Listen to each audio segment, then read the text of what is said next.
Funding for Telling San Antonio was provided in part by a grant from the Corporation for Public Broadcasting's Veterans Coming Home Initiative, a public media effort to support veterans in their successful transition to civilian life. More at veteranscominghome.org. Texas A&M San Antonio, where the Patriots Casa honors our military by providing a deserving and distinguished home for student veterans, service members, and their families transitioning to academic life. More at patriotscasa.org. A grant from the Brown Foundation Incorporated in support of KLRN's Veterans Voices Initiative. More at klrn.org/veterans. And by viewers like you. Thank you. The Telling Project has been around since 2008, and what we do is create performances working with military veterans and military family members in which they have the opportunity to talk about their experiences to their communities.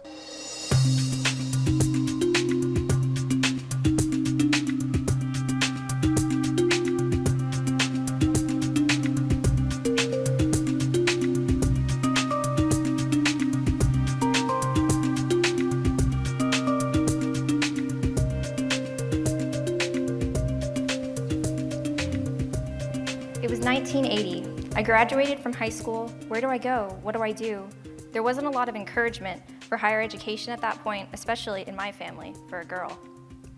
So I had moved to Fairmont, Minnesota, where my grandmother lived, and I was working 2 jobs at local discount stores.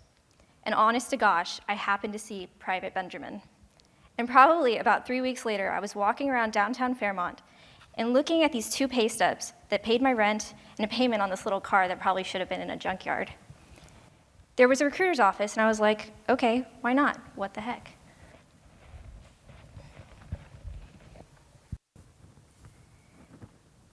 I was working in New York City at McCann Erickson.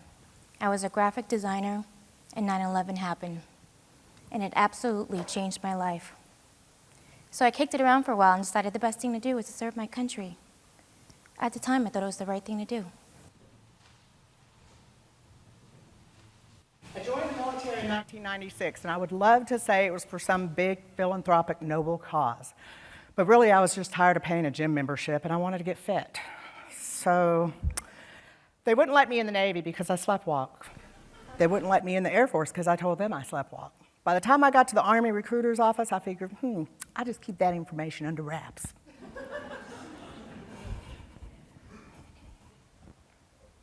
My uncles were high on the military.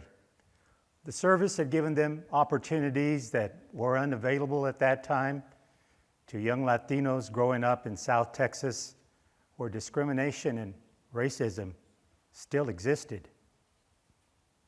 They were military lifers, but they were also very lucky. One of them lived outside of Paris with his family. Another married a young English lass, and still another a German Fräulein. They thought the service would be a great opportunity for me. I wanted to join the Peace Corps. And in President Kennedy's words, do for my country. The local recruiter said I could accomplish the same by becoming a medical corpsman in the Air Force. You know, son, your number's coming up soon, and I can't guarantee you any of this after you've been drafted. So if you want to sign up now, we'll sign you up. Long story short, I upped and volunteered before I got drafted. As for me, I couldn't really pay for college, that's the honest truth, and I didn't really have much else to do. My parents couldn't help me with college. My father was very poor, and my sister was in the Army, and my brother-in-law was in the Marine Corps, and they both told me that if I was going to join, I should join the Air Force. And literally one conversation with my sister, and I decided to do it. Didn't really have anything else to do. I've always liked the military stuff. As a young boy in San Antonio, I attended a private military school, and I liked it. As I got older, I was the last kid in my neighborhood to quit playing Army. Later, when I got older, I wanted to try ROTC. I tried it. I liked it. I stayed with it. I like what they did. I joined the Air Force because a friend of mine was at the Guard, and I'd lost my job. I crashed my car, so I lost my apartment, so I was back living with my dad. So I didn't think I had any other alternatives because I had to quit college. I wanted to finish school, but I didn't know how to pay for it. So after talking to her, I thought, hey, if I joined the Air Force, it'd help me pay for college, and it'd be my ticket out of Toledo, Ohio. I only joined the Air Force because she was in the Air Force. I had no idea.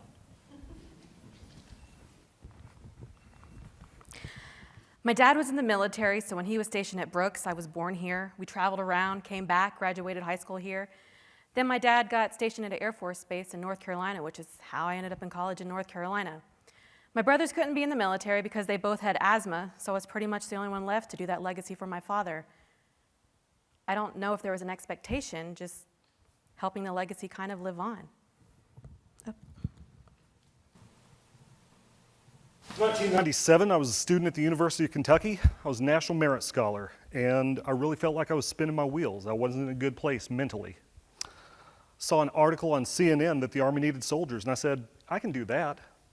I joined the infantry because I thought I'd do my 4 years and get out. And I didn't want to say 20, 30 years down the road, somebody asked me what I did, have to look them in the eye and say, well, I was a personnel clerk. No, I wanted to rappel out of helicopters and shoot machine guns and blow stuff up, and it would be awesome. That's what I was expecting.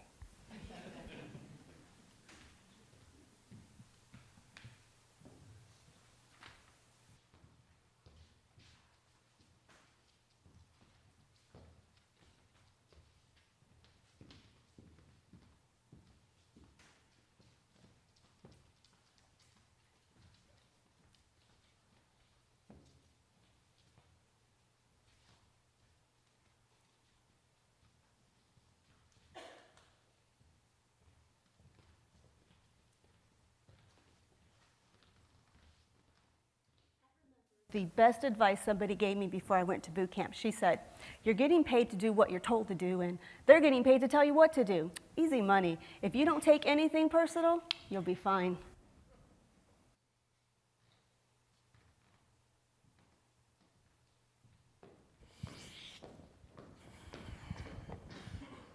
Well, hello, welcome to Lackland Air Force Base. How was your trip? That is so good to hear. I'm gonna ask y'all to do just a little favor for me, if you don't mind. Y'all think you can do that for me? Sure. That is so wonderful, thank you so much. What I'm gonna ask you to do is get the off my bus. Get off my bus, move faster. 10, 5, 2, 1. Of course, I could not get my bag unstuck from the very last row. Everyone had gotten off this bus, and you know, I grew up in a very calm, peaceful, hippie-loving family. We did not yell at one another. We gently communicated. Recruit, did you hear me? I remember thinking, I got to go to Canada. This is bad. I can't stay here. I'll go back and I'll pay the gym membership. I promise I'll pay it.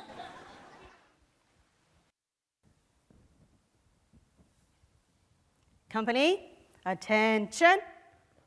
Left face, right face. Mark time, march. Company, halt. At ease. I was the biggest goofball. I remember one super stressful day. I was coming out of the dining facility, and we'd have to wait in squads for our whole flight to come out. Well, I don't know what came over me, but I came out dancing, you know, just dancing. Full out MC Hammer type. Not a care in the world. Castro. He made me wait until every airman came out. Airman Castro here thinks she's a dancer. Well, she's gonna dance for us. Mama, mama, can't you see? Mama, mama, can't you see? What the Army's done to me. What the Army's done to me. Used to drive a Cadillac. Used to drive a Cadillac. Now I hump it on my back. Now I hump it on my back. Used to wear my faded jeans. Used to wear my faded jeans. Now I'm wearing Army greens. Now I'm wearing Army greens. Outstanding, Castro. It was the 90s. Fall in. At ease. So one of your duties back then in basic was CQ, charge of quarters. You know, make sure everybody stays safe. And one of the things you had to do was buff the floors. So this machine is actually very intimidating. It looks like an orbital sander on steroids. I've watched other people use one, you know, they turn it on and they're going real smooth. Well, I don't know if I had a bad buffer, if it was just me. I grabbed hold of this thing and it went like this. And pretty soon, all these spit-shine boots underneath people's beds are flying all over the place. I'm waking up people and getting yelled at because I'm ruining boots and I'm ruining the floor, and I look behind me and instead of that smooth circular sheen on the floor, it's like zigzags and all over, and it's just a mess. Oh, I was on CQ probably every night for 3 weeks right in a row until I became an expert with that machine. The snake pit is the table in the chow hall where all of the TIs sit when you're in basic training. And I went to basic training in December, so it was cold, and so we were wearing that giant cold weather coat that they give you in San Antonio. And the collars on those will not stay down. So, of course, my collar was up, and I got called over to the snake pit. Trainee Riddle. Trainee Riddle, do you know who Elvis is? Yes, sir. Who is Elvis? He's the king, sir. Put your collar down and get back in line. Drill Sergeant Jones, an African-American man with piercing blue eyes, stood in front of us and gave a speech that I really took to heart. He said, "Privates, your race is human. Your color is green. Your religion is infantry. For some of you, you're now part of the most professional organization on the face of the planet, and membership will be meaningful for the rest of your life. For the rest of you, you're now part of the baddest gang in the world, and when we do drive-bys, we use Apaches and tanks." He was just getting us all on the same sheet of music. Company attention. Huh! Fall out.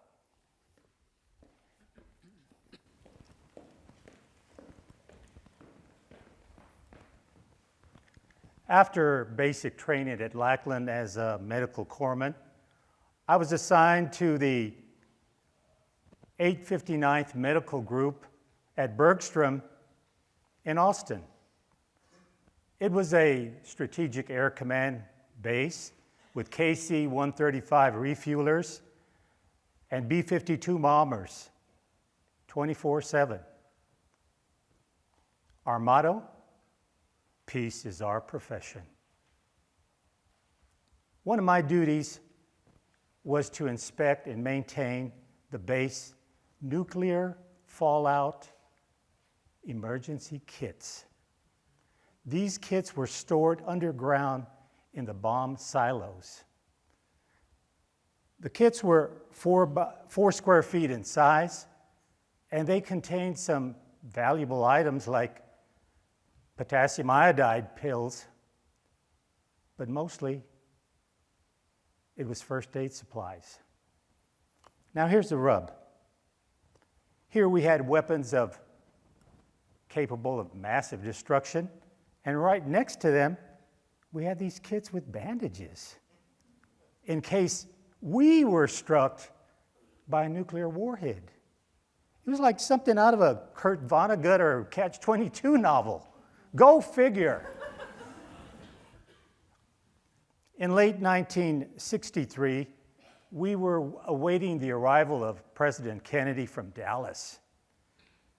Air Force One would land at Bergstrom, and the president and his entourage would motor to the state capitol where he'd deliver a state address. That morning, a group of us were put on detail to ready the base flagpole area. This young lieutenant came up and quickly told us what we were supposed to do. "Gentlemen, I see that the grass around the flagpole is dead, burnt." We all looked at the grass, hoping for some sort of resurrection, and wondering what this 90-day wonder solution was going to be.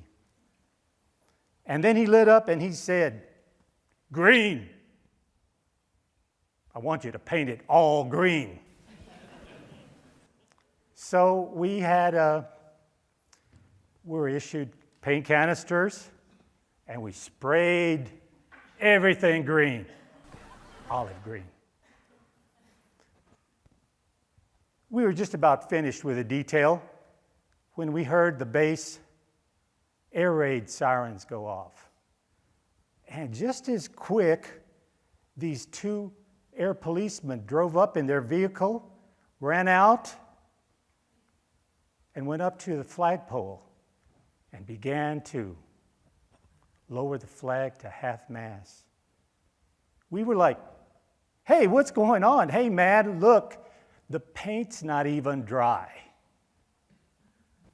And this lieutenant looked at us with this cold stare, and he said, the president, our commander-in-chief, has been assassinated.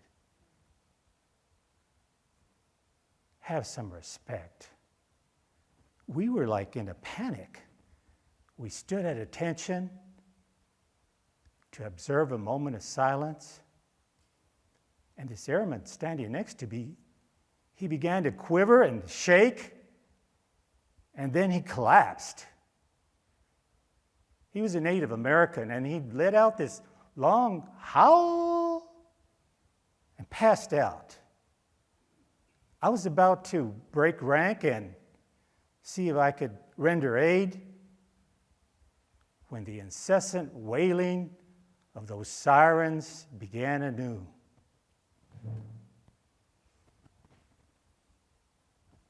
We were on high alert. I was ordered to go to the silos where the atomic warheads were being loaded onto the B-52s. You know?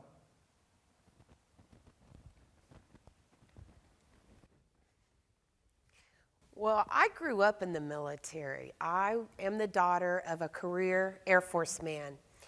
And when my dad was selected for the U-2 mission in the early 1960s, the only contact that my mom had with him, other than sporadic letters, was through a Mr. Watkins in Washington, D.C.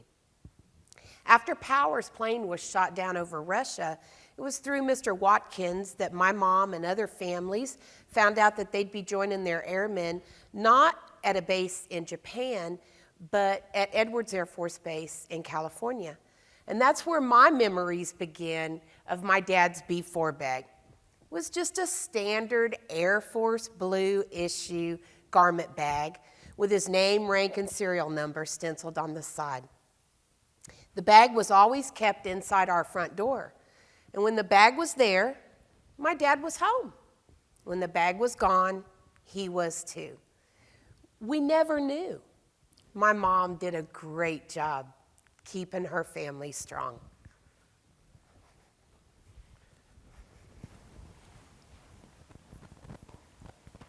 The thing about Vietnam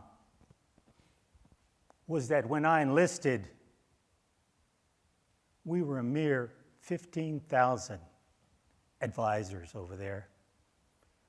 By the time my 4-year enlistment was over, we were in a full-scale war with over 500,000 troops. Part of the mission of the 859th was to go and bring back seriously wounded soldiers to our bases and medical facilities in the States. Many of these wounded were young men, my age, barely out of their teens. And here we were, in the thick of it. And some of us didn't even have a girlfriend yet. As for me, I had barely begun to shave. And here we were. And some of us were dying. I remember when I was trying to give them some sort of comfort, and these soldiers would ask in a wavering voice, almost as if they were afraid of the answer, "Hey, Doc, Am I going to make it? And those that weren't able to speak would stare at you with this look that seemed to say, Doc, am I dying? And it was a moment where all we could do for them was shoot them up with morphine. And tell them that everything was going to be okay.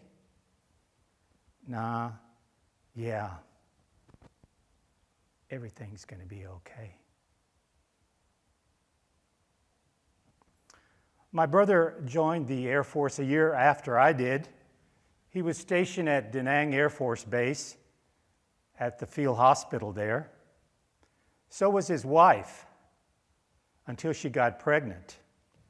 And he told me that whenever visiting dignitaries, congressmen, reporters came to see how we were winning the war, it fell upon Lyndon Johnson's younger son-in-law to show them around.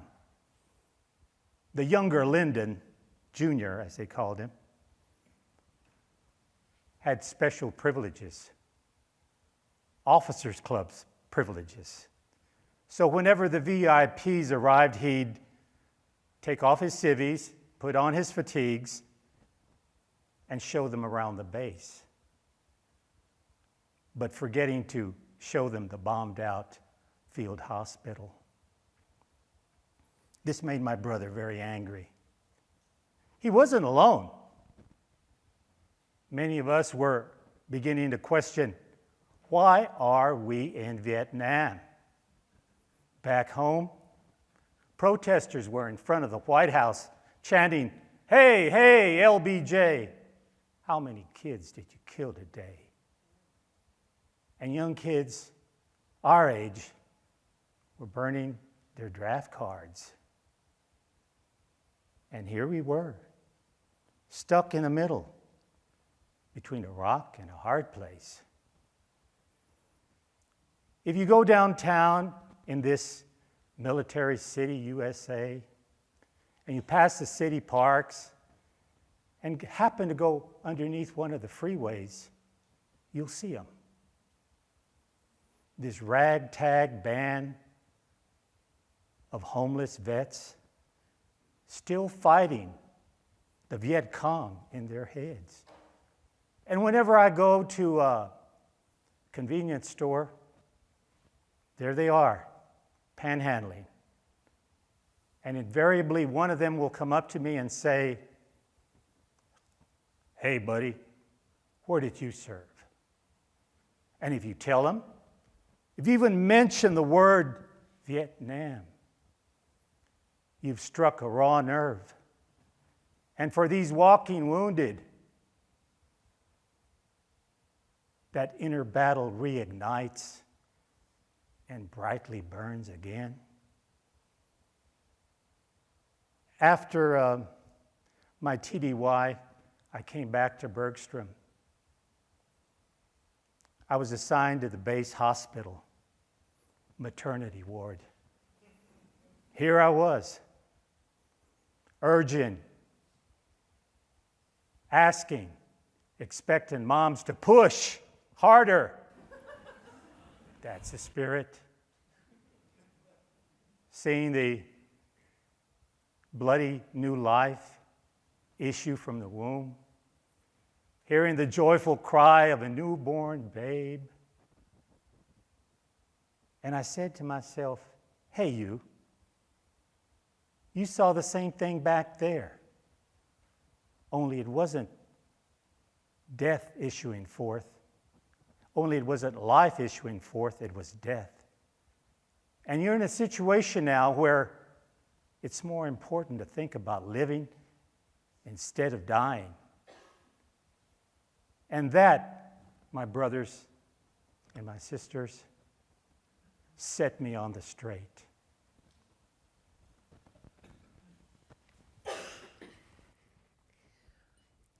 When we left Edwards Air Force Base in California, we were stationed at Kadena Air Base on the island of Okinawa. Us kids could identify every plane that landed on that base. My primary school sat right on the runway, almost literally. It was separated by a chain link fence. And there were times when we would go in from recess, or when we would be called in from recess.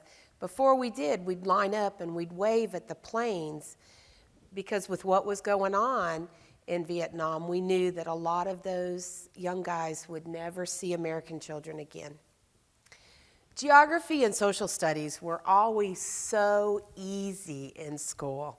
It seemed like whatever country we studied, someone's dad had either been TDY there or the whole family had been stationed there. We always had show and tell.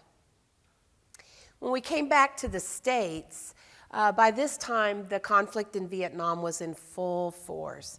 And you know, the youth in our country were really loud in their protests with what was going on. And we were kind of caught up and wrapped up in that. All of us had dads involved in one way or another. Some had dads who were pilots, and a few had dads who were shot down, either killed or missing in action or taken prisoner. Seemed like everybody wore the silver POW bracelets. I wore the bracelet with the name of my friend's dad. When those guys got to come home, you snapped the bracelet in half and you sent it to the family. We used to wait for the school bus over by the barracks. Us girls checked out those young, cute airmen. But we used to always say, I could never marry a GI. They'd be too much like our dads.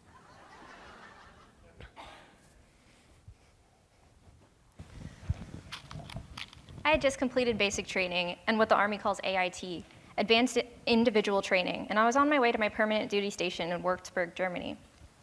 I was at the replacement center, waiting for my pickup to my new unit, and I was sitting in the hallway, and all of a sudden I heard my name in this really loud voice, Private Hamsmith, front and center, and I was like, oh God, who's that? And of course I went running up to the voice, and there was this big, very tall, red-headed sergeant standing with his hands on his hips just growling at me. And I was like, ooh. And he says, my name is Sergeant Engelman, you'll be working for me. Get your gear and throw it in the truck. And I was looking at him like, let's see who's gonna be working for who. But that's how we met, and it was not love at first sight. One night, I was back in my room, and John was on CQ, going through, checking on everything. It was probably about 8 o'clock at night, and I was actually getting ready for a date. And he came down the hall, and he looked at me, and he whistled. This was back in the days when you could do that and not get in a lot of trouble. He said, well, what's going on? What's the occasion? And I said, I have a date. And he said, oh, really? And I said, yes, as a matter of fact, here comes my date now. The guy that I was going out with was walking down the hall, and I waved, and the guy waved at me. John's head is going back and forth, watching us. And then John stood up very straight, put his hands like this, and he glares, looks at the guy, and he says, what are you doing here? And he said to John, well, I'm here to pick up Donna. We're going on a date. And John said, well, her name's not Donna. It's Private Hamsmith, and you're not going anywhere with her. Get out of here. And John spun the guy around, and the guy left. And I looked at John, and I said, hey, you can't do that. And he said, I just did. And then he said, if you're interested in going on a real date, why don't you meet me at the NCO club later? And I said, no, I wouldn't go out with you if you're the last person on earth, you big, arrogant so-and-so. So probably about 10 o'clock that night, I found myself at the NCO club looking for him. To this day, I can't tell you what made me go in there, but I walked in, and at the time, I'm an E2. I really shouldn't have been there. And I was about to turn around, and out of the corner of my eye, I spot John, and he's sitting at a table with a bunch of his buddies. And the Oak Ridge boys were playing Elvira, so picture this to the tune of Elvira.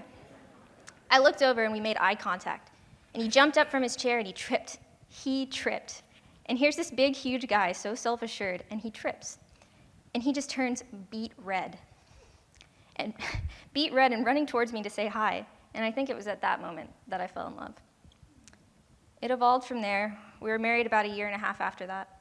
And our son Patrick was born in 1983 while we were still in Germany. I don't know if I can say this, but Patrick was conceived in an M577 tracked vehicle. The real challenge in any military unit is people. You're in the people business. It's people intensive. You're asking people to do things they may not want to do, or they may not want to do as quickly as they need to do them. So you have to negotiate, lead, or yell if you have to, but yelling never works in the long term. I was a newly assigned first lieutenant to Louisiana National Guard.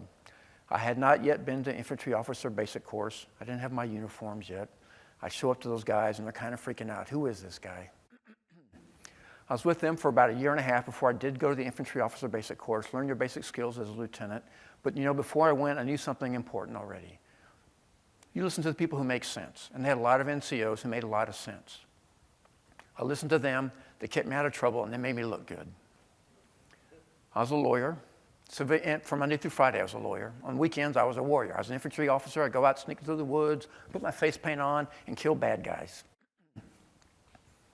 I went to the infantry officer advanced course later, and both times, the basic course and the advanced course, I gave serious thought to going active duty. If I didn't have a law degree, I probably would have. By 2003, I'm in Houston, Texas, and we're called to active duty. We provide training to reservists who are deploying to Iraq. I knew my unit would not deploy to Iraq. It wasn't that kind of a unit. So I changed units twice. Basically, I volunteered twice to go to Iraq. Don't tell my civilian employer. They don't need to know that part. I wanted my chance. I wanted my ticket to the big dance in Iraq.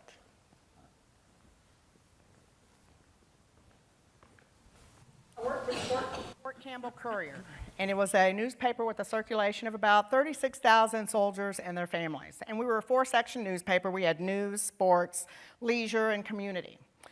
And we covered everything from court-martials to the lemon lot sales, anything that had anything to do with the soldiers and their families.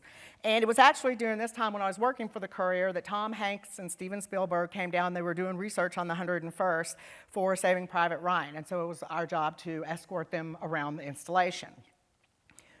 One of the assignments that I was given was to cover Gulf War illness. And at that time, the installation's philosophy kind of was, we want good stories about good soldiers doing good deeds. And they had a panel of medical personnel and physicians who would come down, and soldiers and their families who had questions about Gulf War illness could line up and ask. And the panel was kind of the talking head. They had the ready responses, which were, we don't have those answers right now, but if you dial this 1-800 number, we can get that, blah, blah, blah. And so I got quotes from people who really enjoyed the panel. And people lined up, and there was a woman there who brought a picture of her husband, and he had a huge tumor on the side of his head that the military was telling him it was depression. And this thing was the size of a grapefruit.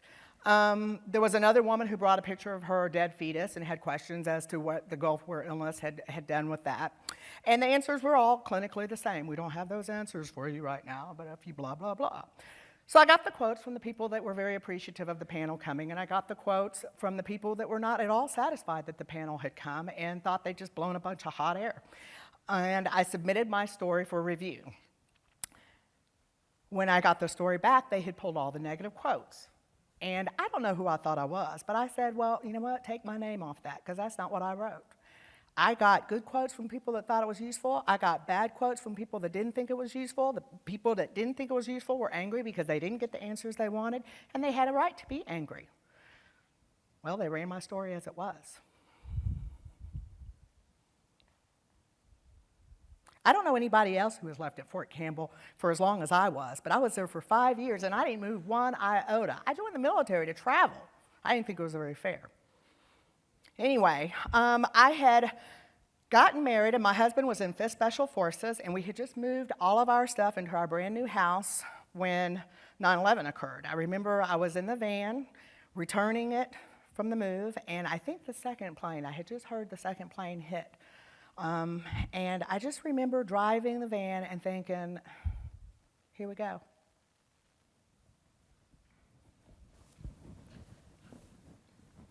I went to Keesler Air Force Base for my AIT training. I was that personnel clerk. Keesler Air Force Base. Oh, it was a playground for 20-something-year-olds. I mean, there were parties every weekend at hotels, and people were having sex everywhere and anywhere. Yeah, it was crazy. There was even a bar in our dorm. Yeah, that was Air Force AIT training. And then it was back to Ohio, because I found out I signed up for the Guard. I was like, what? You're sending me back to Toledo? No, that's how naive I was. So they were able to do some kind of paperwork, and the next thing I knew, I had orders to Kelly Air Force Base in San Antonio, Texas.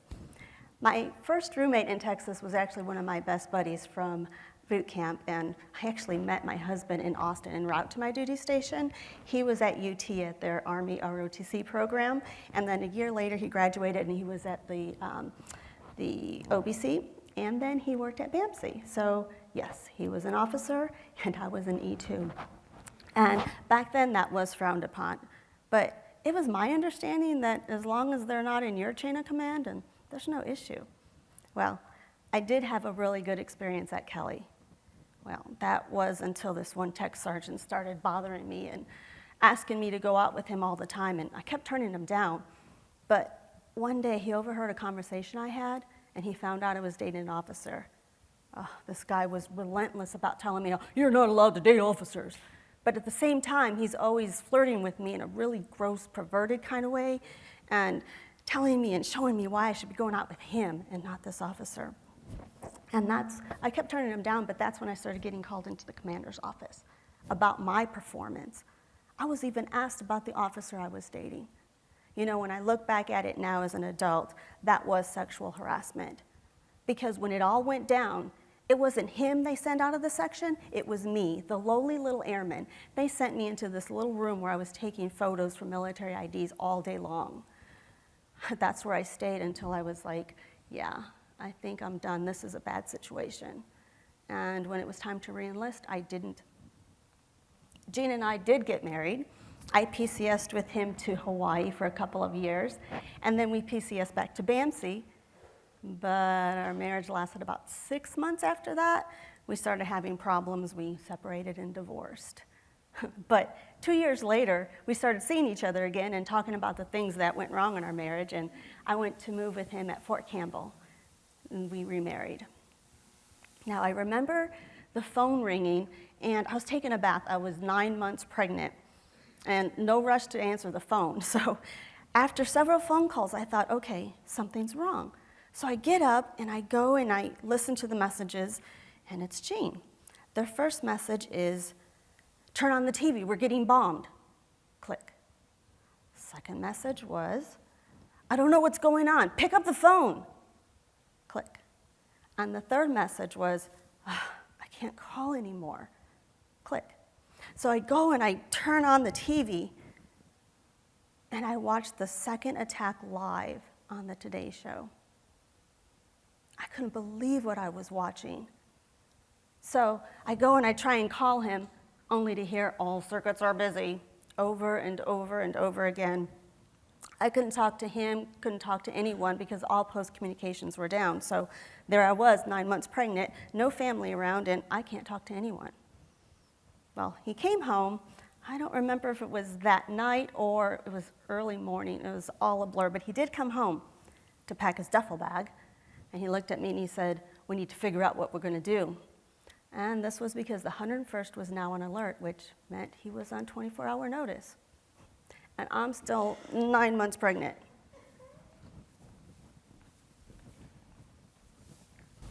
My first duty station was Fort Campbell, Kentucky, the Screaming Eagles of the 101st Airborne Division. Hell yes. I made sergeant in 3 years, which was pretty cool. I was good at my job. But it came time to re-enlist, and I went to talk to the re-enlistment NCO and said, you know, this is cool and all, but humping a rucksack all day is, you know, gets old after a while. Is there something else I could do? He kind of said, no. But I've got an instructor slot at Benning. I said, the instructors at Benning, I remember those cats. They were casual. I could do that. So I sign up, go back to my unit, see my buddy Corporal Brunson. And I said, well, I re-up for Benning. He's like, Benning? What are you going to do at Benning? I said, nothing. So we're out on the range, September 2001, and there's probably a dozen of us. Maybe 2 guys had cell phones back then. One guy's wife calls. and he's kind of giving the RCA dog. He says, we need to go across the street and get the TV. So on a little 13-inch color TV, that's how I watched the September 11th attacks. And when the second plane hit the South Tower, I looked at Sergeant Troy Davis and said, you could not pay me enough money to be in D.C. right now. He's like, D.C., no, they're hitting New York. I said, no, think about what we teach here. Draw everybody's attention, and then hit your main objective, flank it. I saw the concept of the operation. Fast forward to 2005, major combat's over in Iraq. It's just the insurgency. And had another decision. Do I stay in, do I get out? And my thought process was, if I get out, the Army's still going to be at war. And that means somebody else will be leading troops into battle. And if they're not as good as me, I'm putting American lives at risk. It sounds cheesy, but that's how I thought. So, went to Fort Riley, Kansas. The mighty 1st Infantry Division, the Big Red One. And we had no illusions. They were standing our brigade up from scratch, the 4th Brigade, 1st ID. The Army doesn't do that for fun. So after training up for a year, we had orders in hand to deploy. We were going to go to a place called Camp Cupcake. That was its nickname. I don't remember its real name. We were going to be guarding fuel convoys between Iraq and Jordan. A tedious tour, but lower down on the danger scale.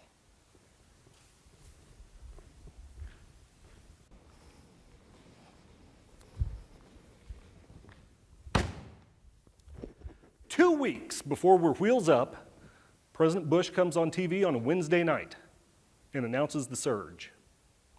Next day, we had change of mission orders in hand. Instead of going to Camp Cupcake, we're going to Baghdad.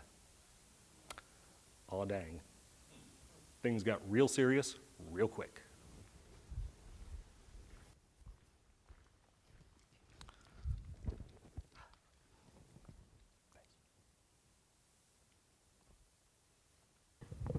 The military, they put this stuff in your head that you're going to be a great leader, and you kind of drink the Kool-Aid.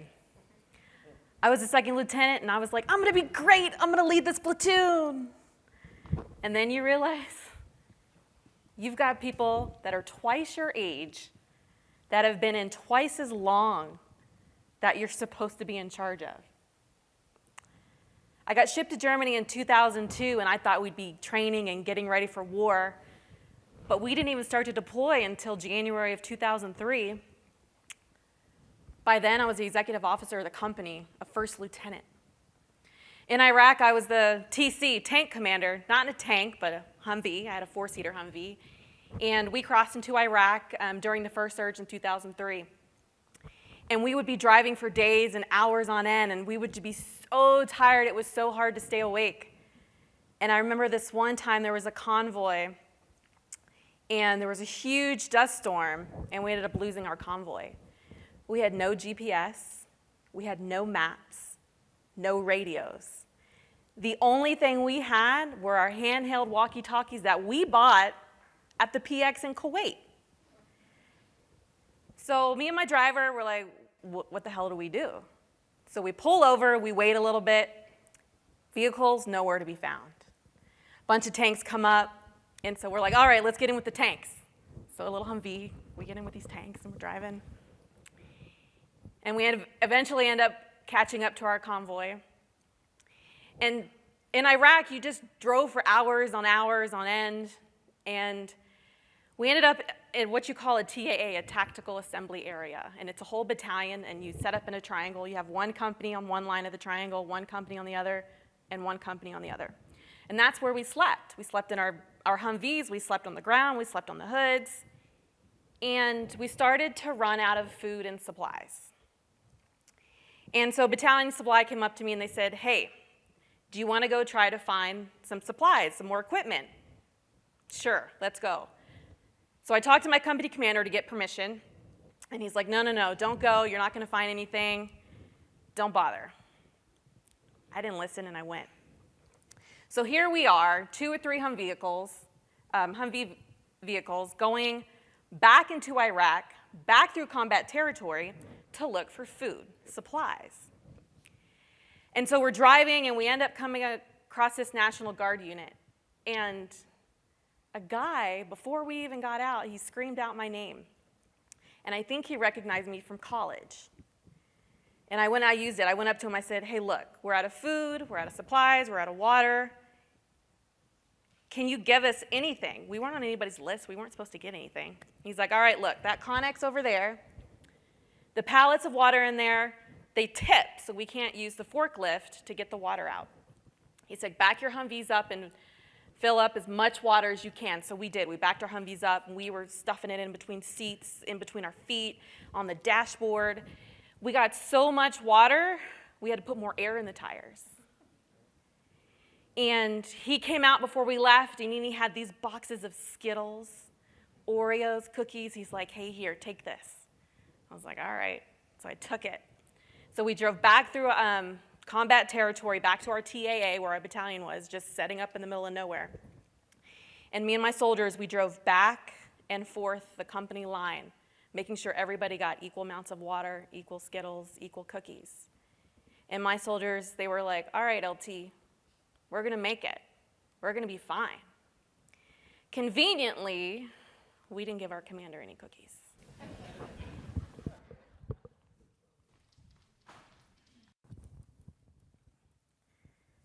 I met my husband at the DLI, Defense Language Institute. I was a 98 Charlie linguist specializing in Korean. It was all segment stuff, working on computers, reading maps, voice recording, breaking down code, all intel sources brought together, putting the picture together to figure out what's going on out there. I enjoyed it. It was kind of a nerdy academic thing, and so I soaked it in. I remember my husband was in Afghanistan, and he called me and said that his squad had just walked through a minefield. And they didn't know it until they were halfway through it. And just the idea of knowing what could have happened, and hearing his voice and hearing him say, I just could have been blown up to pieces. That was pretty scary. That was always in the back of my mind. Just before I went to Goodfellow, my husband returned from Afghanistan. The vehicles in his convoy hit a roadside bomb, and the vehicles tumbled over the side of the road, and he hurt his back really bad. They thought he was okay because he could function a little bit, but he was in excruciating pain and got to the point where he was locked in his room. They eventually medevaced him. So while I was at Goodfellow, he was a wounded warrior here at BAMSI. So alongside academics and training, I was traveling back and forth to see him because he really couldn't drive at the time. At the end of Goodfellow, they compassionately reassigned me to BAMSI. But my job doesn't apply to any job at BAMSI. I needed to do something. So I went over to the MI unit at Fort Sam at Old BAMSI, and the commander brought me on so I could actually do my job. I worked primarily with the drug trade in Central and South America. I would get to work in the morning, turn on my computer and the ZipperNet, and there were pictures of captured drug dealers. And they usually had a hole in their head, or you couldn't see their faces anymore. That started to get to me after a while. Having all this transition, I knew I was getting the Army soon, and I had a new life growing inside of me, and my husband trying to heal, and I'd get to work and there'd just be a head blown up. I got out of the Army early to have my child. I could have stayed in because I only had 6 months left, but my husband's life was a little crazy, and I needed to be the foundation for my new family. So I got out early to do that.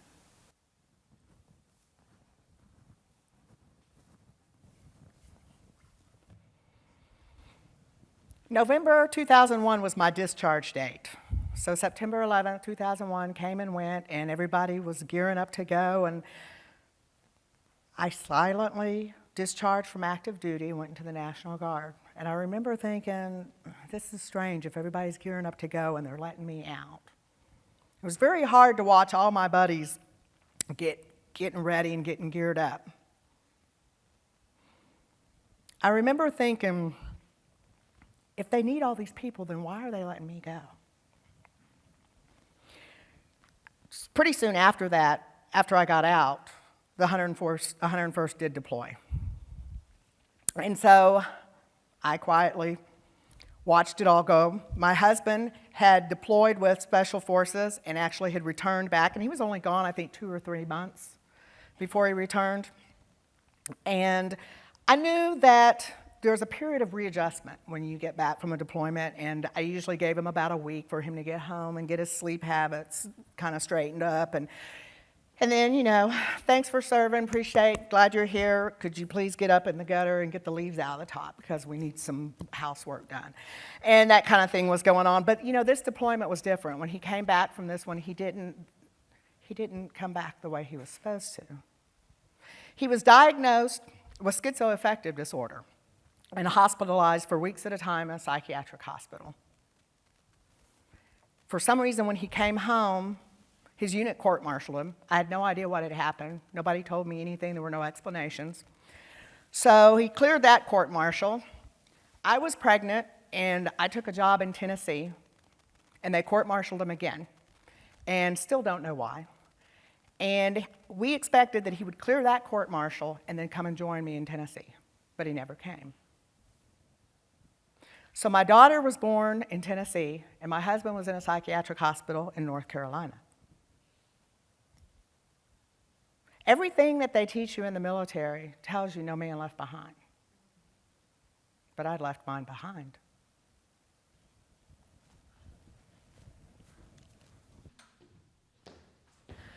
I went to Abu Ghraib. It was about 3 years after the scandal when I was there, though several of the people from my unit were actually there back when it happened. Basically how it worked was I was an analyst, I was an intelligence analyst. So an interrogator sits on one side of a wall with a detainee, an interpreter carrying on a interrogation, and I would sit on the other side of the wall watching a TV feed of the interrogation and taking notes. I also worked in the fusion analysis cell, so it was also my job to take the reports that were coming out of interrogations and compare them with other forms of intelligence to either confirm or deny the information that was coming out of interrogations. Now, Abu Ghraib under Saddam's reign was actually a political prison, so it was a terrible place before we ever got there. The detainees lived in tents, and we lived in the concrete buildings in rooms that were once jail cells. Some people lived in larger rooms with several people, which is what I did, and I went to the desert to sit in front of a computer. I needed to go to the desert to do that, I don't know, but that's what I did. Every once in a while, we had these boxing matches, and at the beginning of every match, they would play the national anthem on this tiny little boombox. And after a while, I got the balls to ask the guy who was in charge if I could sing the national anthem for them. And he said, cool, we would love for you to do that. And so for about 2 hours before the boxing match, I walked around singing the national anthem over and over again, because the thing is, when you're singing a cappella, especially with a song that has such a very large range of notes like the national anthem, if you start too high, you are f***ed by the time you get to the end of that song.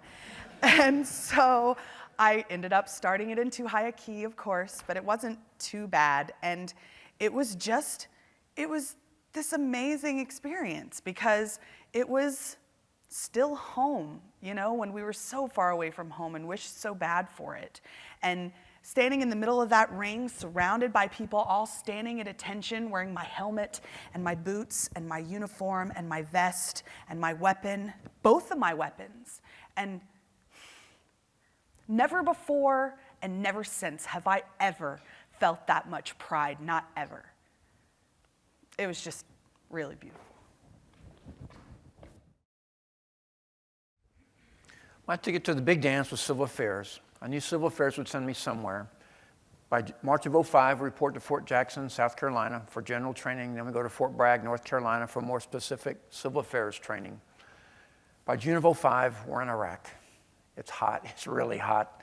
The first place you go to is a base in Kuwait, and all you see is white sand and blowing wind, and the heat hits you like a blast furnace. You don't even see anybody. Nobody comes out between 12 and 6, I didn't know that. But you think you're on another planet. It's like you're on Mars. Then we get to Iraq, and I'm on division staff, and I'm in charge of reconstruction projects. All the commanders have millions of dollars to spend on reconstruction projects. They have to spend their money, and they want to spend it because they want to keep the young Iraqis employed. If you keep the young Iraqis employed, then hopefully they won't be trying to kill us. But civil affairs doctrine is a little different.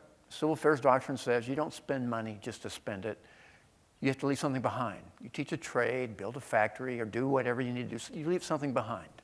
So there's a little tension from the get-go, but that's okay. The commanders who are usually in charge of spending this money, they're infantry, armor, artillery, and I'm infantry background, so we speak the same language and get along really well. And that goes pretty well. I really enjoyed working with those guys. I'm not saying we didn't have bad days, those of us in headquarters company or the 445 Civil Affairs Battalion, but we had a lot of good days too. We started doing this back at Fort Bragg.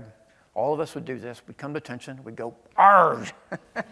We'd make the pirate noise, "Arrgh!" 35 to 40 of us, all ages, all ranks, lieutenant colonels, majors, NCOs, enlisted, would all make the pirate noise and come to attention. We started calling ourselves the Pirates. It's just part of that military unit cohesion. By the time we get to Iraq, all of us have at least one eye patch. We wear it for special formations. We knew that when they say, "Bring your eye patch," that meant there's going to be an award or some kind of a recognition. The first sergeant, our company first sergeant, we had a very supportive wife back home. She sent him the complete outfit from head to toe. 3-corner hat, fake wig, plastic sword, plastic boots, all this stuff. We would do a barbecue once a month. We'd go draw our food from the mess hall and cook it ourselves, have a monthly barbecue, and the first sergeant would wear his pirate outfit. People would say I was gung-ho. I think that if you're in a war, you're there to do your best. And I have to say, from day one to day 365, our pirates, they did great every day. We were there every day, everyone doing their job. A war like Iraq, you don't win by just killing bad guys. You have to win support of the local population. And that's what Civil Affairs does. And our guys, they did their part. And when we were done with our tour, I was proud of our pirates.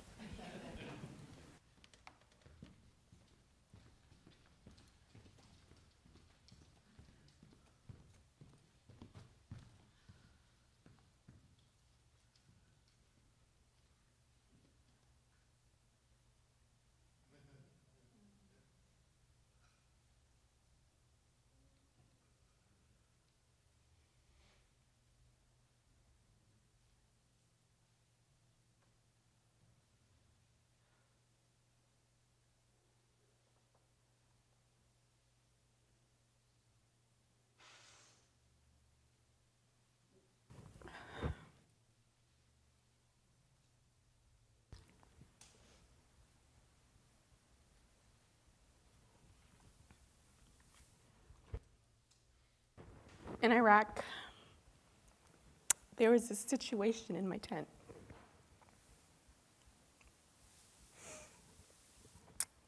Soldier came in uninvited. My personal protection, my safety was being violated. So I did what I had to do. I picked up my rifle, I pulled back the charging handle, I locked and loaded, and I aimed it at him. I was gonna shoot him. I told him to get out, and he did. He backed away slowly. After that, it hit the fan. I was taken off the site, I was secluded, they called in the chaplain.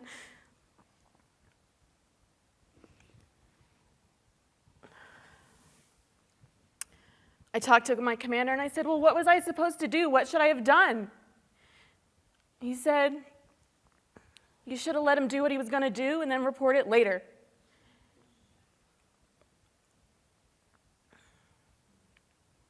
They took away my weapon. Here I am, a first lieutenant, a leader, an officer, in combat territory in a war. And I had no weapon to defend myself. I look back at the reports that the investigator did, and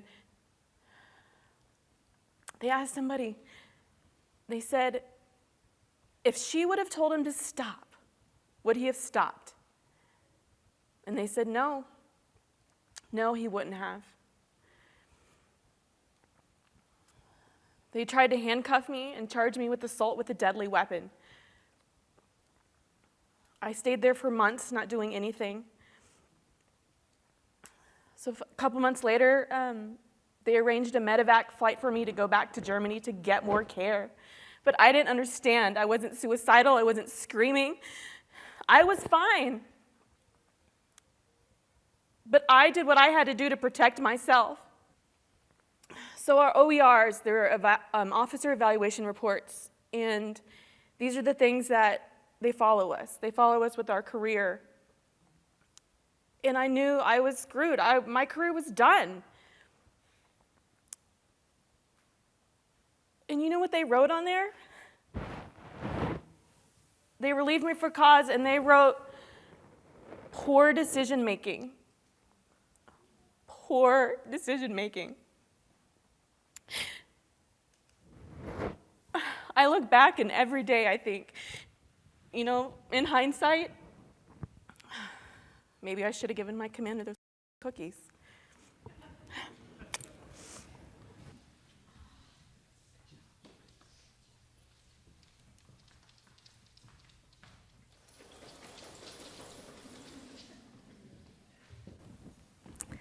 My experience with having a baby and being pregnant post 9/11 was pretty scary because back then it took about an hour and a half to get past the security gate checks on post.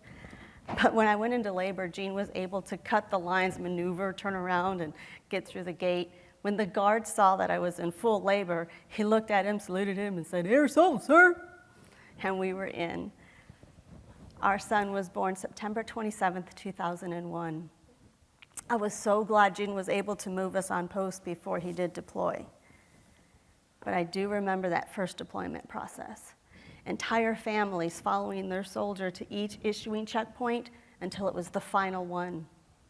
We were able to take that last photo before the commander gave his fall-in order. But damn, who knew that commander was going to do one last at ease, to give the family members one last hug? I already had buckled my baby in the car seat, so families are scrambling to get to their soldier, and I'm trying to get my baby out, and we missed it. We missed that last final hug. I know it sounds bad, but I kind of resented those that got to their soldier. I think I cried the whole way home because here I was. This was a brand new war, and it was our first deployment. I was a brand new mom. I didn't know what I was doing. And back then, communications were limited. They weren't the way they are today. We didn't have Skype or emails. We had phone calls and letters. So you can imagine how devastating one phone call could be. I mean, we had the FRG, but they were pretty much behind on everything. Other than what I remember them always saying, you know, remember this for your own good, don't watch too much news. Yeah. To tell you the truth, when he did come back, he really didn't talk a whole lot about his experiences over there.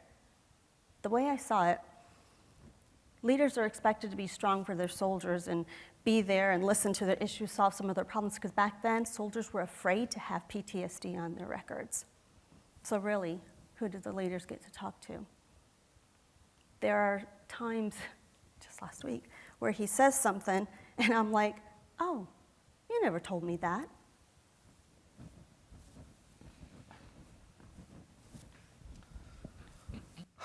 On a typical day in Iraq, we would get in our Humvees, drive where we were going, go and meet the locals, grip and grin, shake and howdy, win their hearts and minds. On a really good day in Iraq, you actually didn't leave the base. You could just work out, surf the net, try to decompress. A bad day in Iraq. April 6, 2007, my Humvee was struck with an improvised explosive device. My driver was killed instantly, PFC Jake Hajimat. He was our battalion's first casualty, and he was a good kid. My two backseat guys received shrapnel wounds that necessitated separating them from service. My gunner took shrapnel wounds to his legs. I walked away. A couple little burns on my back, and that's it. About 7 weeks later, we are about a click and a half outside of Sadr City, and Muqtada al-Sadr's Mahdi army, Jaish al-Mahdi, was the main bad man in the area. They didn't like us. About 2 days prior, we'd busted some sort of shakedown operation at a gas station and took their money, made them cranky. but we were doing a patrol across a field going to an apartment building, and bone dry except for one puddle. Well, our interpreter manages to fall in the puddle.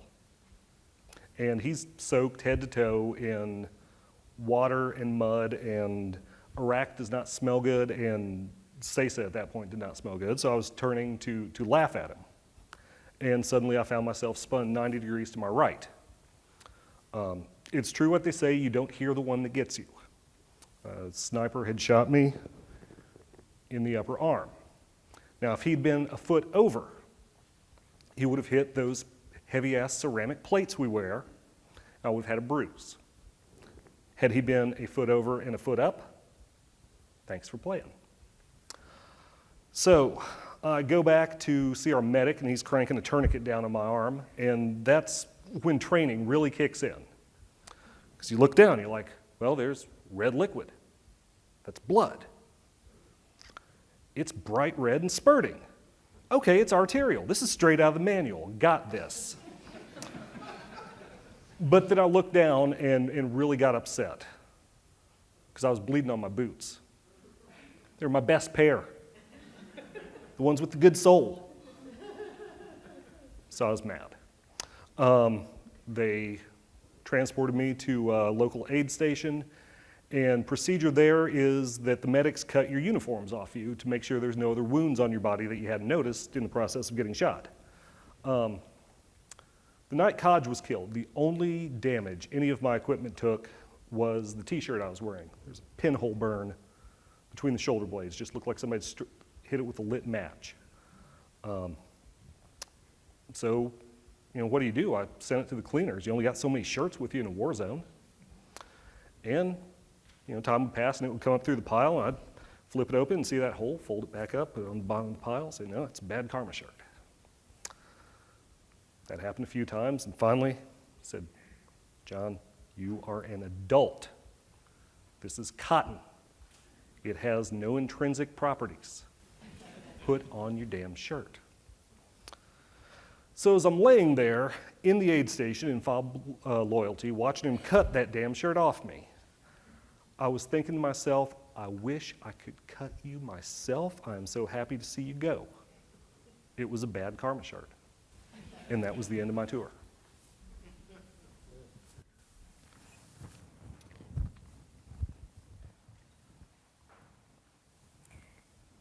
He ruptured 3 discs in his lower spine. Basically, always in pain, there was this constant pinching. We went over to Lackland, and we found a neurosurgeon who was excellent, loved his field, loved his job, loved everything about it, and he did a great job. My husband deployed when my son was 2, from another state in Michigan in 2009. He was gone, I would say, from leaving home and boots on ground and returning home, I'd say about 15 months. That's a long time. That's a long time to do the terrible twos all by yourself. It was really hard. But, it was really hard never having time to yourself.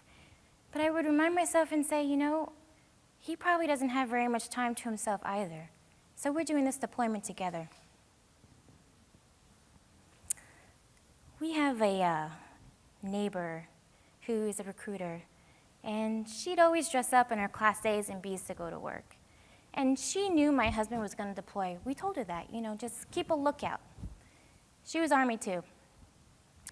And we have this kind of den office in the front of our house, and it's more of a workroom and a playroom. And one day, me and my little guy, we were playing, and a military vehicle pulled up in front of my house with 2 guys in a dress uniform. And I just lost it.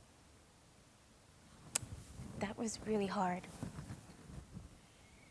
And they sat there in their vehicle for 5 minutes. And that was the longest 5 minutes because I thought they were trying to figure out what to tell me. So they opened their door, they got out of their car, and they walked down the sidewalk. And they went to her house for lunch or something, I don't know. I was so angry. I was so angry. Dealing with those anxieties took some time. And I would do that through my art. I would draw and I would paint. And that brought me back to what I wanted to do before I joined the military, which was to become a creative arts therapist. And I put that to the side because I joined the military. And I actually got accepted to school. And I was like, hey, I'll just do that later, no big deal. But it was a big deal.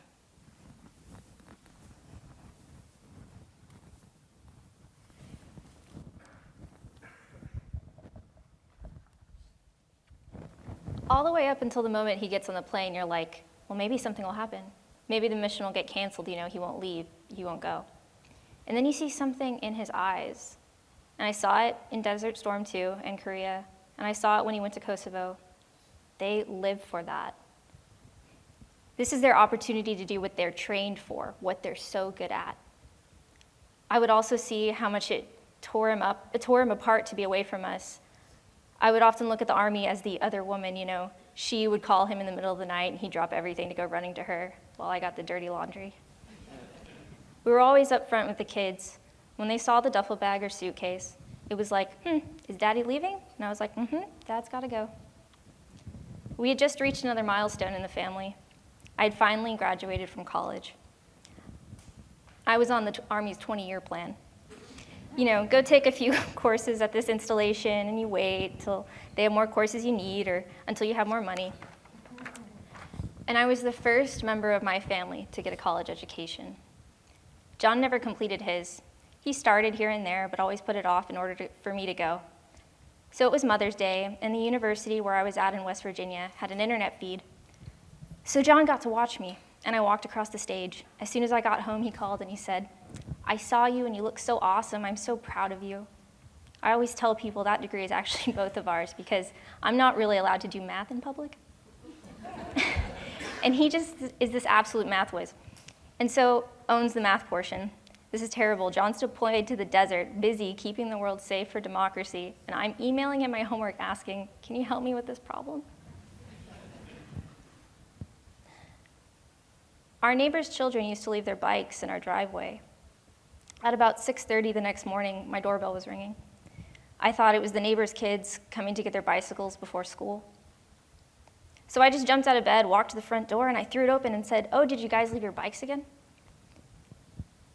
And I saw 2 Army dress green uniforms staring back at me, and I was like, whoa. We know as Army families what that means. And for a split second, I wondered, because my son Patrick was on active duty, but he wasn't deployed, I wondered, John or Patrick? And God help me, I think for a split second, I might have hoped one or the other.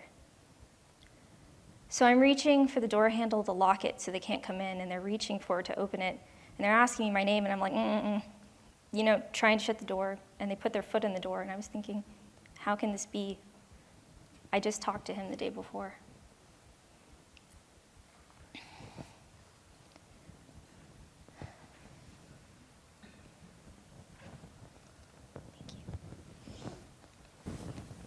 I intentionally left a pile of clothes in his closet folded so there could be something when he got home, something that was normally his responsibility.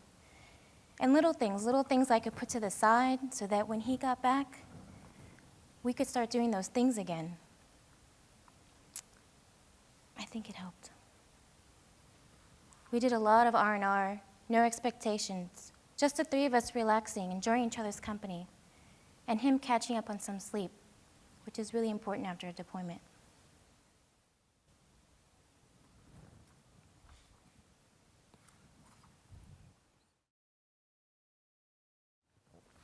You come back angry. You may have heard that. In a war zone, little things mean a lot. In peacetime, you might blow off those little things, but in wartime, you come back hacked off. I have an older house I've been working on. There's this nice plaster wall in one room. Somebody put this cheap paneling on top of that plaster wall. Between the cheap paneling and the plaster wall, there's this 1/2-inch thick plywood. That plywood was held onto those walls with these tough, long concrete nails. They were tough. You have to use this crowbar device to wedge it under the nails. You just pound and pound and pound on those nails and pull them out. For 2 months, I worked on those walls. I pounded out a lot of aggression on those walls. Came back pretty angry too, Tom. Although for the first couple of years, I was fine. Avoidance is a very good technique. It works very well for a while. After I got back to San Antonio a couple of years after I got out, I got involved in the arts. And I had a chance to talk to this one guy in particular, and he made me realize that I have some really unique perspective, and so I should say these things because people need to hear them. So here it is. We did really twisted things to those people. I'm not going to say that I ever witnessed torture, however narrowly that word is defined by whoever the defines such things. So no, I never saw anything that could be defined as torture. But allow me to be clear about one thing, ladies and gentlemen. We were not a liberating force. We were an occupying force, period. So in middle school, during the Anne Frank month, they showed us this video.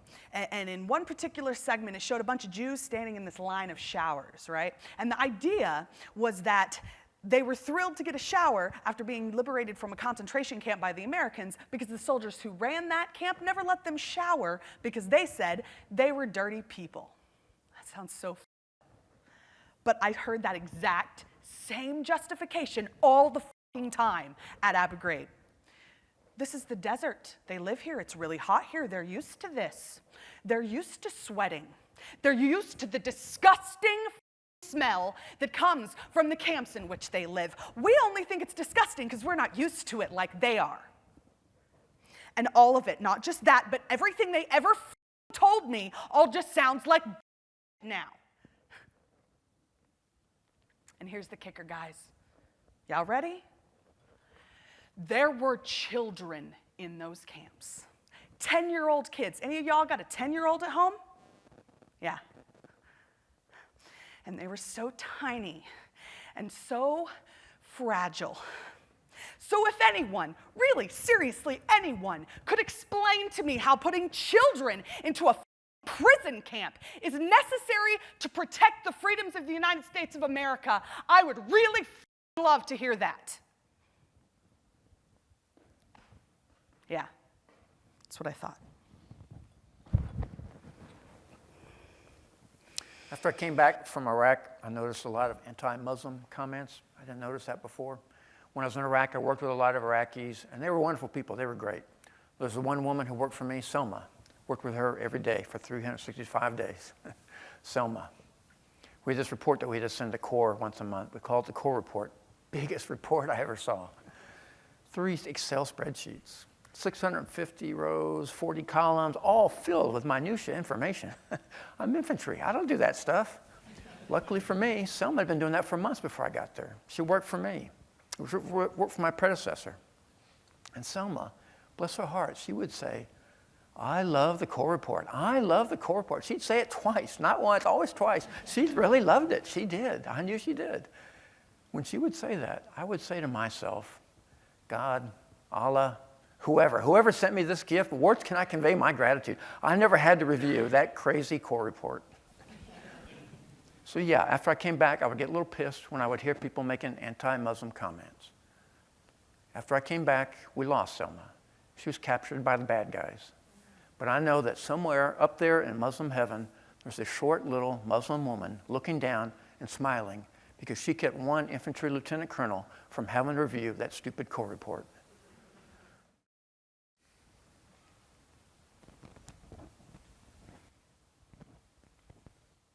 After my discharge, I came back home to Texas. There was no one there to have a big parade. We weren't greeted with a marching band. There weren't 76 trombones playing for us. There was no one there to say, "Welcome home, son." There was no one there to say, "Thanks for serving, Dad." There was nothing like that. Nothing. Nada. The military trains you and programs you for war. But when you come back, they don't deprogram you for peacetime, for civilian life, and the divided house we call home. Remember watching TV in my mother's house, sitting on the sofa, trying to figure out where these 4 years of service had left this now 23-year-old veteran. And I happened to turn on the TV set. And there was this program feature on Muhammad Ali, the world heavyweight boxing champion. And he announced to the TV cameras that he refused to be inducted. Wow, I thought that was a courageous thing. It was an act of conscience, but it was unpopular. They called him a traitor. The WBC stripped him of his boxing title. And I remember his getting up in front of the cameras, the TV cameras, and saying, "No Vietnamese ever called me nigger."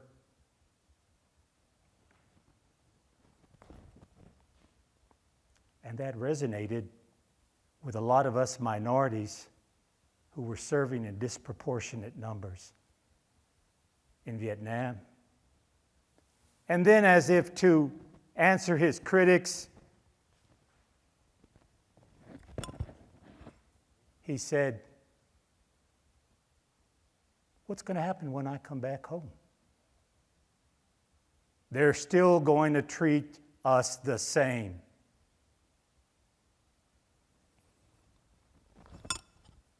And that hit home. It hit home hard. A few months later, I joined Vietnam Vets Against the War. I drove up to D.C. with some new friends for an In the War march at the Washington Monument. And in this very surreal moment, I was pushing Ron Kovic in his wheelchair as he made his way up through this multitude of cheering crowds. And as we came to a stop, he grabbed my arm and he said, "Gracias, hermano." And at that precise moment, I didn't feel so alone. Later in silent vigil, I was standing next to Dr. Benjamin Spock. No, not the Star Trek guy, but the famous pediatrician.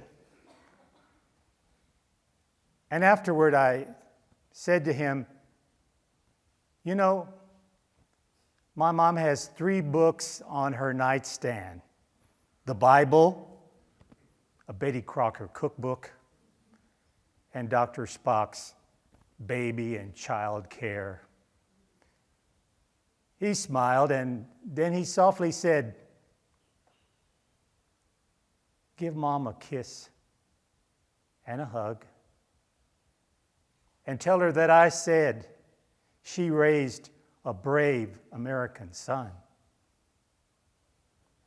On the drive home, I realized that if I wanted to be part of this change that was happening in this country, I had to speak up. I had to exercise my rights as a fully engaged citizen. And if I wanted to honor those that didn't come home. Then I had to use whatever talent I had, study, go to college, become a doctor, a nurse, a painter, a musician, a teacher, a journalist, and give back to my community. And as I stand here before you 50 years later, I want you to know that I did my best to keep this promise.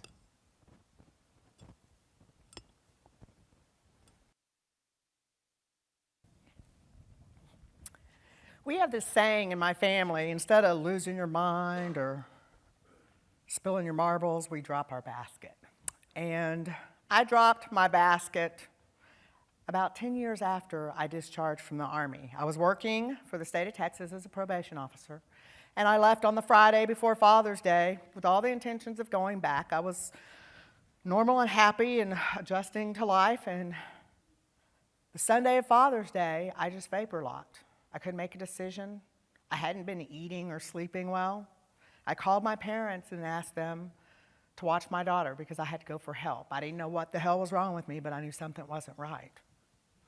I was diagnosed with panic disorder with agoraphobia and told that I would need occupational therapy and psychological therapy. And they informed me also that there was, as a probation officer, there was no point, no amount of therapy was going to help me if I continued to work with a population of people that legitimately ought to cause me to panic. So at that time, I started working with the VA. I went and searched for a primary care physician and was told I would need a social worker. And after weeks and weeks of trying to coordinate all that stuff, I finally got the social worker and the primary care physician. And in the process, I remember thinking, how many other people are out here in the same position, struggling for help, trying to get assistance, waiting, many of them dying while they're waiting for something. I wish I could have gone back and tried to check on my husband's well-being. His mental health had declined. I wish I could have gone back and checked on him. I think the problems that they had with the VA, with the sources and the number of physicians per patients, those were all things that he was waiting for. And he died waiting for those things. I had a girlfriend who pointed out to me, I guess it was probably 6 years after I got out of the military, she said, you know, you lost your husband in Iraq. I thought, well, no, he went and he came back. She said, no,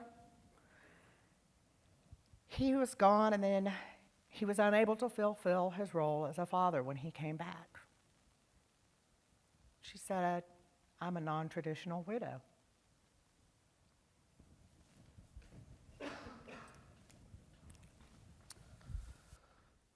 The sniper round put my humerus in 3 pieces, which really wasn't that big of a deal, and it severed my radial nerve, which really was. My left hand was completely useless, just hung limp, and I was in these massive braces. So they said, well, we can take the sural nerve out of your leg and transplant it in your arm and see if it'll grow back. And I said, okay, makes sense. Thought they were going to go in and do some little laparoscopic procedure. I mean, how big is a nerve? You ever butterfly a chicken breast? From the top of my calf to the bottom of my ankle, 51 staples.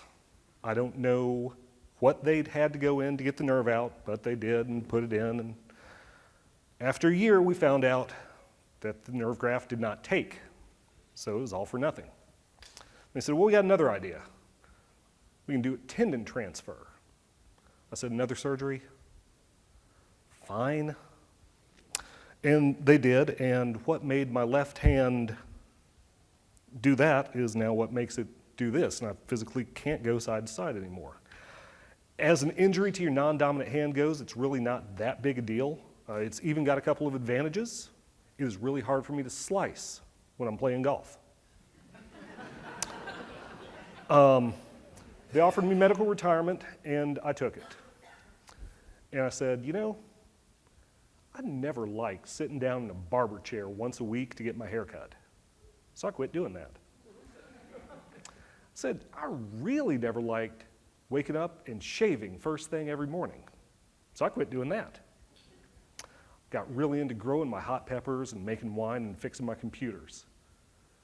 The Army will always be a part of who I am, but it doesn't define me. I kind of push back in the other direction.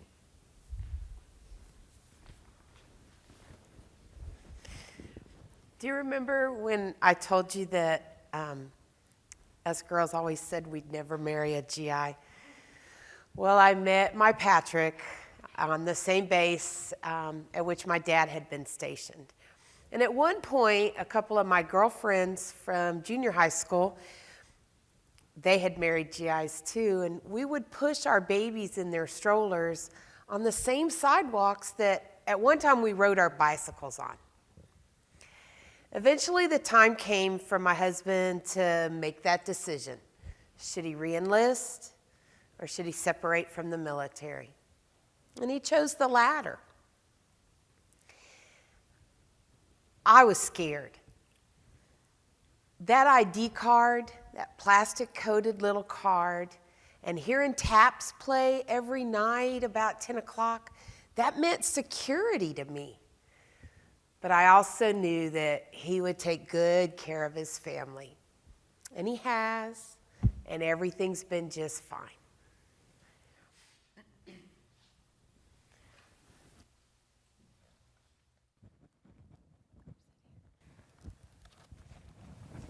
Did you ever hear the story of the little match girl? I think Hans Christian Andersen wrote it. This little homeless girl is outside of a beautiful home, and she's selling matches, and it's winter, freezing cold, she's freezing. And she's looking in the windows of this house, and inside they're having a party, and the lights are on, and it's bright and warm. And it's beautiful in there, and she keeps lighting the matches, to stay warm and enjoy it. And the next morning, they find her frozen to death. I was starting to feel almost like that. For so many years, we were on the inside. We were the ones enjoying the life and the light and the warmth of this culture, this wonderful little subculture of the military. And then all of a sudden, your soldier is gone. He's dead. And it's like, darn, you gotta go. And you're outside looking in. And it's like, wait, okay, I get it. I have to go now, and we have to move forward, and the Army needs our quarters, and we can't dwell on the dead. We have to prepare our next generation of soldiers. But I need a little bit of help here. And General Casey, he was very kind, and he listened. And so the Army has started a program, a long-term care support program for survivors. And through a series of fortunate or unfortunate events, I've ended up working in that program now. So that's what I do. I try to help.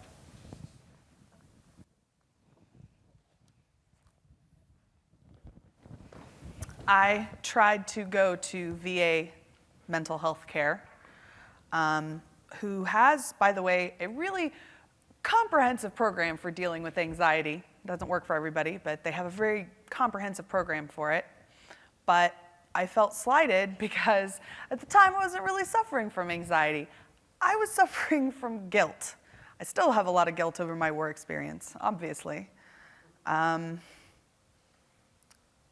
order to treat guilt, the VA would have to admit that there was something that we had done that deserved guilt, which they are not willing to do. So they couldn't help me. I wish very, very badly that I could take pride in my service. I wish that I could feel the way that I felt when I was singing that national anthem. But it's really, really hard when you feel this much guilt.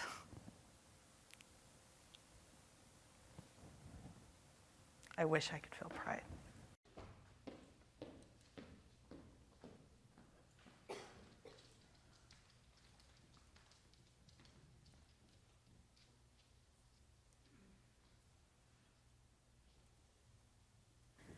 So I was too broke for the Army, so they discarded me like a piece of trash. I got out and tried to find jobs, nothing, nobody wanted me. So I used Voc Rehab to get my teaching certificate, and I got a job teaching technology. And everything was great. The first year was awesome. The second year, not so much. My PTSD was really starting to kick in, and I needed a lot of accommodations, and the school district, they didn't help. But despite all of that, I remained resilient, and I got Teacher of the Year. Teacher of the Year. At the end of the year, they didn't renew my contract. So I got another teaching job, and it ended up being the same way. HR came in and handed me a letter. Thank you for your time. Your services are no longer needed. I ended up getting another interview. It was actually the district I graduated high school from. And I had to make this big decision. Do I bring the service dog to the interview? I've been trying to get into this district for 3 years.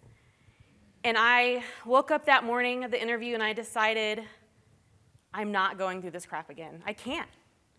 If they don't accept her, I don't even want to work there. I don't even want to bother.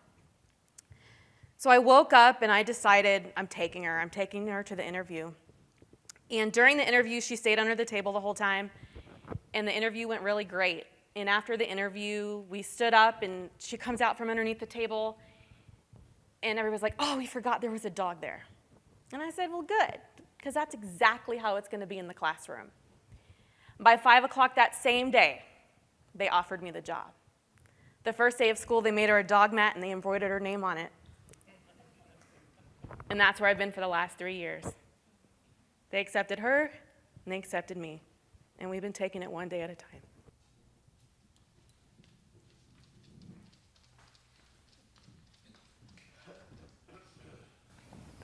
Our whole family serves. My boys have been picking up and moving since the day they were born. My oldest has been in 7 different schools, 6 different states, 11 different homes in 13 years. So yeah, military family life is difficult, and it's not for everyone. I mean, there's a roller coaster of emotions and events with family separations, deployments, and PCSing every couple of years. I mean, my poor kids, they didn't ask to pick up and leave their friends in schools every couple of years, and they certainly didn't ask for their parent to leave and have so much information about the ifs of them even coming home, and at such an early age. I remember the saddest goodbye I ever witnessed. It was one of our airport drop-offs. It was their last hug, my sons and my husband, and they were embracing each other and crying and talking through their tears. I was cry-free until I saw that. But I had to be brave. It was the longest drive home. But when I did get home, I did my usual deployment routine of going into the bathroom, locking the door, turning on the shower, and just losing it. It was kind of therapeutic to get it all out after that deployment limbo. So yeah, but it's not all bad. I mean, we've had some good times too. There's homecomings, promotions, and getting to travel to different parts of the country. And in our military community, we do support one another. We're there for each other. We're just there being present with them in the good times and the bad times. So yeah, it wasn't all bad. But retirement is coming for us soon. And yeah, there are lots of fears of the unknown. I mean, we've been in this military community for over 20 years.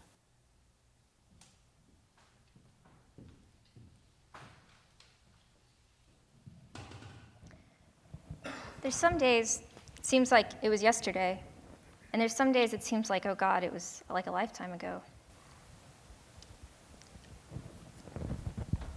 I still ache. I ache to hear his voice or to feel him, and it hurts. And I think part of the pain comes from wondering, does the military, does America know? When you hear the word the fallen, do you know what that means? Do you know who that is? Do you know the price that was paid? His name was John Engemann, and he was this Irish Catholic kid from New York, and he grew up to be a wonderful husband and father and a superb soldier. He was the most awesome person ever, and I live in fear that America won't know that you won't remember his name. And 150 years from now, when I'm gone and our whole family is gone, I just want him remembered. Remember this soldier lived, and he sacrificed his life. Donna Engemann, widow of John W. Engemann, United States Army. Rick Barrios, United States Air Force.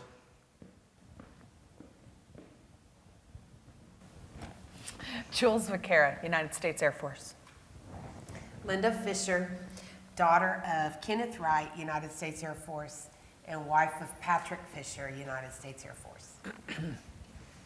Tom Crane, United States Army, Army National Guard. Marcela Castro Garcia, United States Air Force. Dee Bartlett, United States Army, widow of Sergeant First Class Christopher Bartlett. John Kirby, United States Army.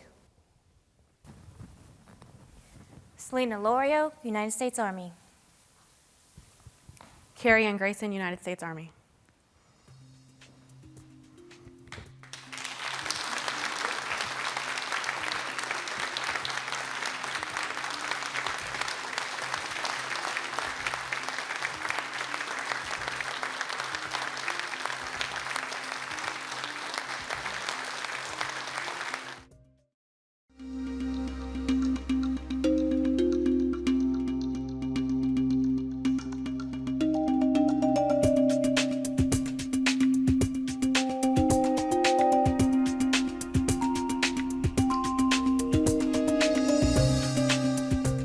Funding for Telling San Antonio was provided in part by a grant from the Corporation for Public Broadcasting's Veterans Coming Home initiative, a public media effort to support veterans in their successful transition to civilian life.